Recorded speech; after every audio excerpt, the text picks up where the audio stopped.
Hello, everyone, and welcome to another Habs post-game show here on Langer at the Mic live. The Montreal Canadiens win their second game in a row against the Vancouver Canucks, this time by a score of 5-2. And this was a much more stable hockey game compared to the last two games. The first one, the 6-5 shootout loss, and the last one, the 7-3, the touchdown to field goal win for the Canadiens against the Canucks on Wednesday night. And the Canucks, to their credit, they still played very hard. They got a lot of chances. Both teams hit a lot of posts in this one. But honestly, the bottom line is the Canadiens made less mistakes than the Vancouver Canucks did in this one. And the Habs capitalized and burned the Canucks for their mistakes. And that's how they won this one, 5-2. So without further ado, let's get into our usual good and bad habits from this game, this 5-2 win against the Vancouver Canucks. And from the top, Corey Perry, his Montreal Canadiens debut. Corey Perry is 35 years old, right? Been in the league since right around 2006, 2007, won the Stanley Cup with the Anaheim Ducks. He's not what he used to be, the 90 to 100 point guy that he used to be, but filling in for Yoel Armia tonight, he was as good as can be. He honestly though, I did find he had a bit of an iffy first period. He had a turnover or a bad pass on his first shift. He took a kneeing penalty, which it was a bit of a weak call, but to me, I understand why the ref called that kneeing or tripping, whatever it was. But then in the second period, he just came to life. He was so much better on that line with Kotkaniemi and Toffoli. And of course, he scored a veteran type of goal. You know who else would score a goal like that right between like 5-hole on an odd man rush? Guess who else would do that? Thomas Plekanec. What Perry did there was just a very sleek veteran move by just holding onto the puck and just making Holtby get really, really impatient and think that Perry was going to pass it across. I think it was Toffoli in front there, Kotkaniemi I think was in front. But the last minute, Perry just let it rip between Holtby's legs just as he was sliding and beat him 5-hole. And then, of course, Perry almost had a highlight reel goal late in the second period. He turned a Canucks D-man inside out, but Holtby made a nice save on that one. And, of course, he set up Tyler Toffoli with what would have been a wide open net, but as I think it was Jim Houston and Craig Simpson that described it on the Sportsnet or Hockey Night in Canada broadcast, Toffoli just wasn't really expecting that to come on a stick, and he just missed his shot when he had a wide open net. But Perry played 15 minutes and 19 seconds in his Habs debut as a third liner, and he also registered 4 shots on goal. And if he goes on waivers again, man, he ain't getting claimed. So Marc Bergevin better keep him on the active roster and not think about putting him back on waivers after a performance like tonight. And with that being said, let's go next to Tyler Toffoli. Through every single game, Tyler Toffoli has been making things happen. Even in the first 3 games where he wasn't scoring and he was missing, like the puck was coming weird off his stick, like Tyler Toffoli was getting good scoring opportunities. He was finding the soft spots in the offensive zone and putting himself in great position for scoring chances, but just he wasn't having the luck that he now all of a sudden, the puck was going his way in these last couple games. And again, he didn't score tonight, but he did assist on the Perry goal, and he did a lot of really good things again in this one. And honestly, going back to that Perry goal in the first period, there was a play where it was a play, a 2-on-1, I think, set up by Kotkaniemi or Perry, where it landed right onto Foley's stick, and he took a really nice shot, but Holtby, to his credit, made a really, really nice goalie save. Reading the play perfectly, got a little excited there. But he read the play perfectly, and Holtby just made a really nice save. But Tyler Toffoli could have easily opened the scoring on that chance in the first period. And line 27, my cousin agrees with me that he does not have to go back on waivers to go back on the taxi squad. But then again, him, they already did go through waivers, but again, with the way he played, he should not have to go back to the taxi squad anyway. But look, just let's celebrate the fact that Corey Perry had a really good performance in his first game as a Montreal Canadian. And that brings me next to Nick Suzuki. he just kept the point streak alive, man. 6 points in 6 games now. He scored his second goal of the season off a really, really nice pass from Brett Kulak, one-timer, and guess who he was covered on that goal? Tyler Myers, who had the hit to the head on Yoel Armia in the previous game. So honestly, Tyler Myers got payback times 2 with the fight with Edmondson, which I'll get to in a bit. But he also was, not covering Suzuki enough to the point where Suzuki was able to bury a quick one-timer on net from a great pass from Kulak, and that opened the scoring in the first period. Also, Nick Suzuki had a really big hit on Pettersson in the second period on the Canucks power play. And yeah, just honestly, he wins so many puck battles up and on both ends of the ice. He was on for the Canucks' first goal, but still, he just does so many little things well, both on the forecheck, defensive zone. And he did have the puck over glass. I think the Habs have a record in puck over glass penalties through the first 6 games of the regular season. But that was just more. I think Suzuki was trying to dump it through the middle of the ice, but he ended up. It's sliced off his stick and went out of play. But still, Suzuki led all Canadian centers with 16 minutes, 44 seconds of ice time and kept the point streak going. And you know what? That's going to bring me to, let's talk about Carey Price right now.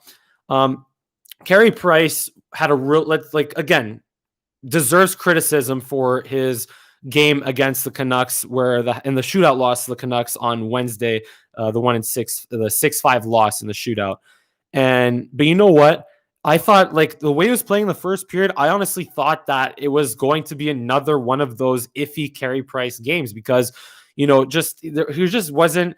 He seemed like just a little bit distracted. Like he was giving up bad rebounds. He was wandering playing the puck. There was a play where he gave up a really bad rebound off a McEwen shot, which ended up right back in the slot, which, Alexander Romanov made a nice play to clear it from the slot. And then again, he was wandering out of his crease playing the puck. And he made a bad pass, which Deneau had to save the day, and he had to swipe away any potential, tap in scoring chance for the Canucks. And then there was also a play where he kind of left the net wide open. I don't know if he was interfered with and thought there was going to be an interference whistle, but in the first period, in that play in the first period, it just he seemed like he was just bothered or distracted by the traffic in front, and the play went on. The Canucks could have had a wide open net for a goal. So anyway, at first he looked really, really shaky, but then you know what? He made a really nice save late in that first period off and controlled the rebound on a play that looked like, where he had to, it was hard for him to control the rebound, but he did because of the traffic in front and just because it was a tough shot on net. And then of course, in the second period, he absolutely robbed Virtanen on a 2-on-1 in front. And that was a bit of a misplay by Kulak in the offensive zone, which led to a 2-on-1. But again, Price made a huge save on that Virtanen play. To me, 2 goals that the Canucks scored, I wouldn't fault Price on because that was a Pettersson deflection from the point. And, Elias Pettersson wasn't going to go forever without getting a point. So good for Pettersson for breaking his scoreless streak. And then, of course, that was off a Jordy Ben shot. And then on the second one, the tying goal, that was more just there was 4 bodies in front. And it was a bit of a weak backhand shot by Hoglander on his low blocker side. But again, there were 4 bodies in front and he couldn't really see it. So you can't really fault him too much for that. But I still think Price really bounced back well, made 23 saves in the win. And just, good for him for having a strong performance, even though he's still wearing the red pads. But he's breaking in the white pads in practice. So who knows when we'll see them. And then I want to talk about Brett Kulak here. He doesn't get enough love for playing really, really well, despite being just on the bottom pairing.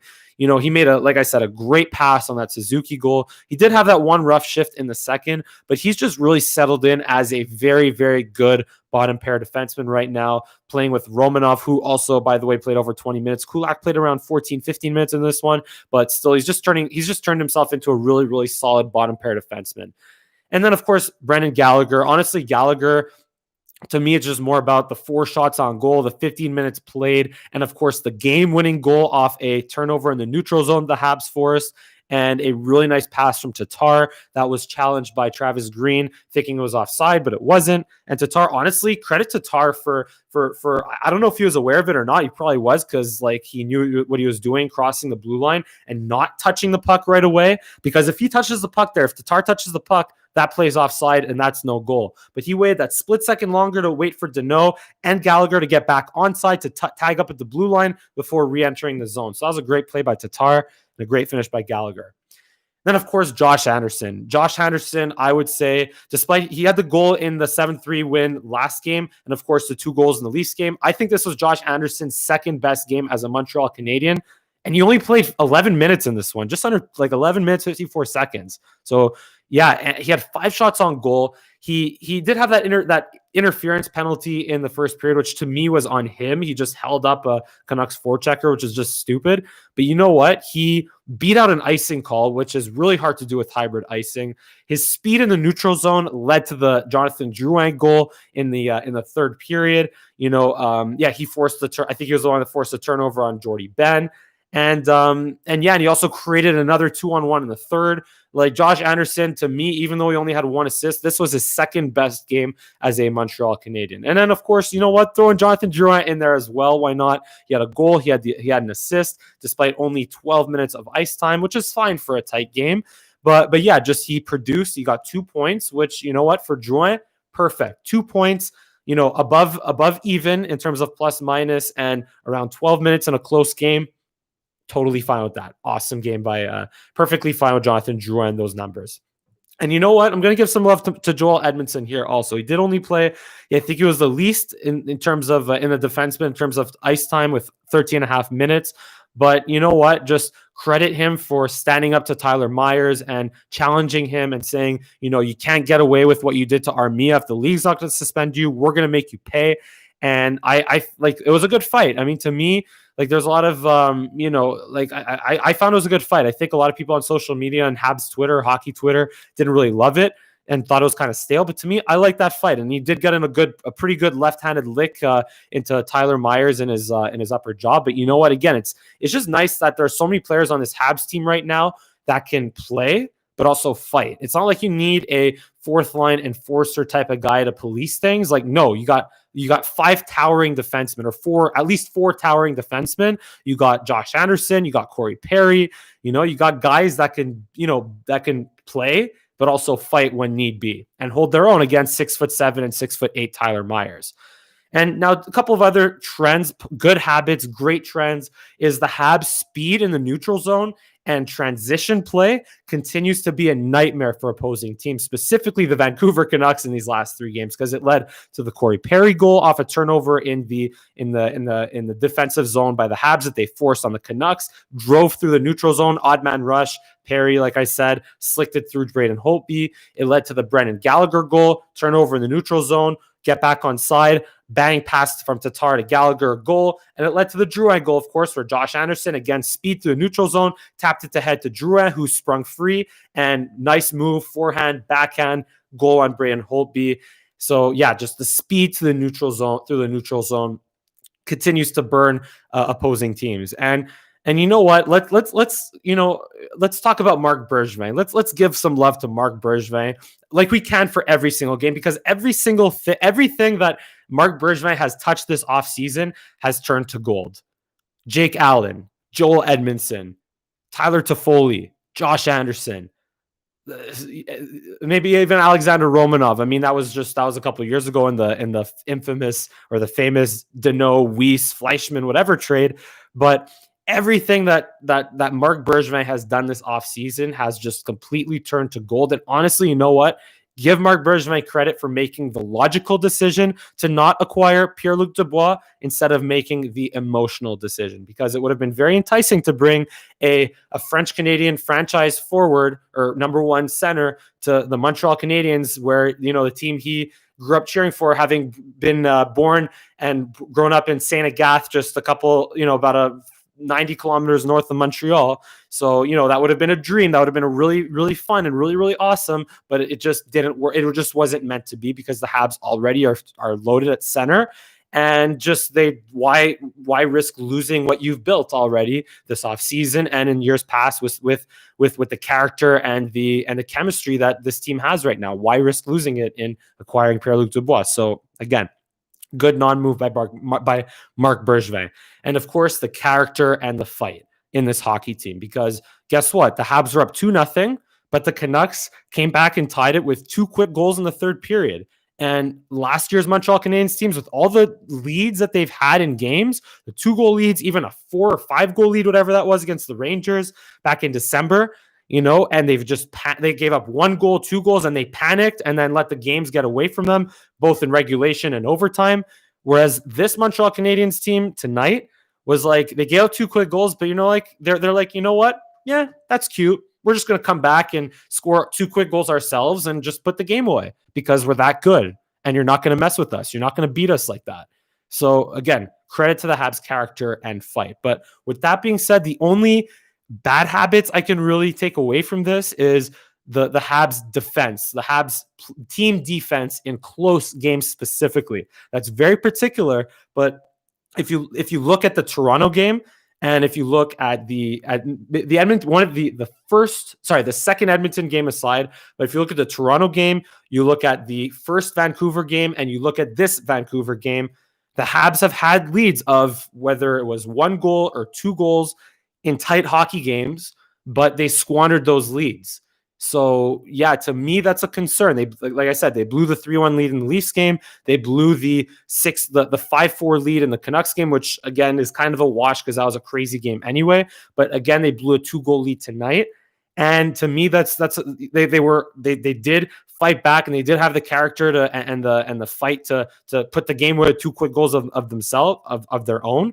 But against good teams, or if the Canucks were better on defense, or if you're going to play the Leafs with their offense, or the Flames or whatever, if the team you're playing against is having a better night, well, that might be enough to squander away a possible win. So the Habs, just when they get that 2-goal lead in the third period, I want to see them close it out more cleanly. Even a 1-goal lead, just close it out more cleanly, like they did against the Edmonton Oilers on Monday.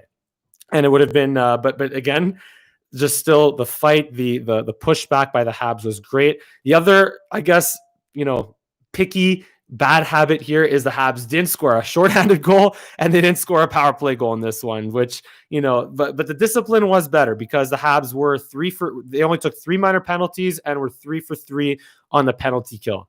Although there could have been a call on Lehkonen for the hit on Edler, and there could have been a call on even on Toffoli for running into Braden Holtby. But again, overall, look, it evened out to only 3 penalties, and the Habs took care of business on the penalty kill anyway.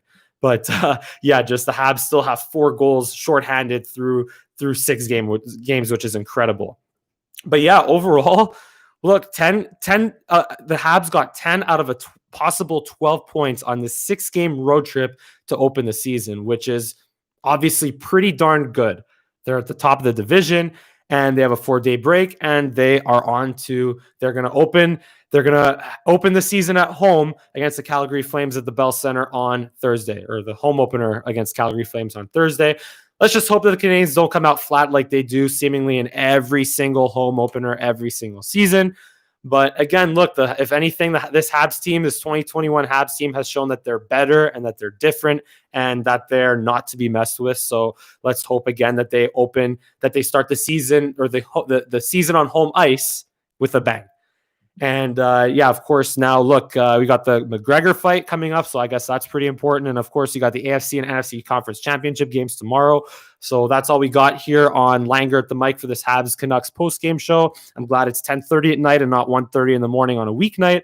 But yeah, as usual, if you enjoy my commentary, give a big thumbs up on this video, subscribe to my channel here at Langer at the Mic, and give me a follow on Twitter and Instagram at Mike Langer. Again, that will be included in the description below. But this has been a Habs post-game show here on Langer at the Mic, and I thank you so much for watching, and I'll see you again next time.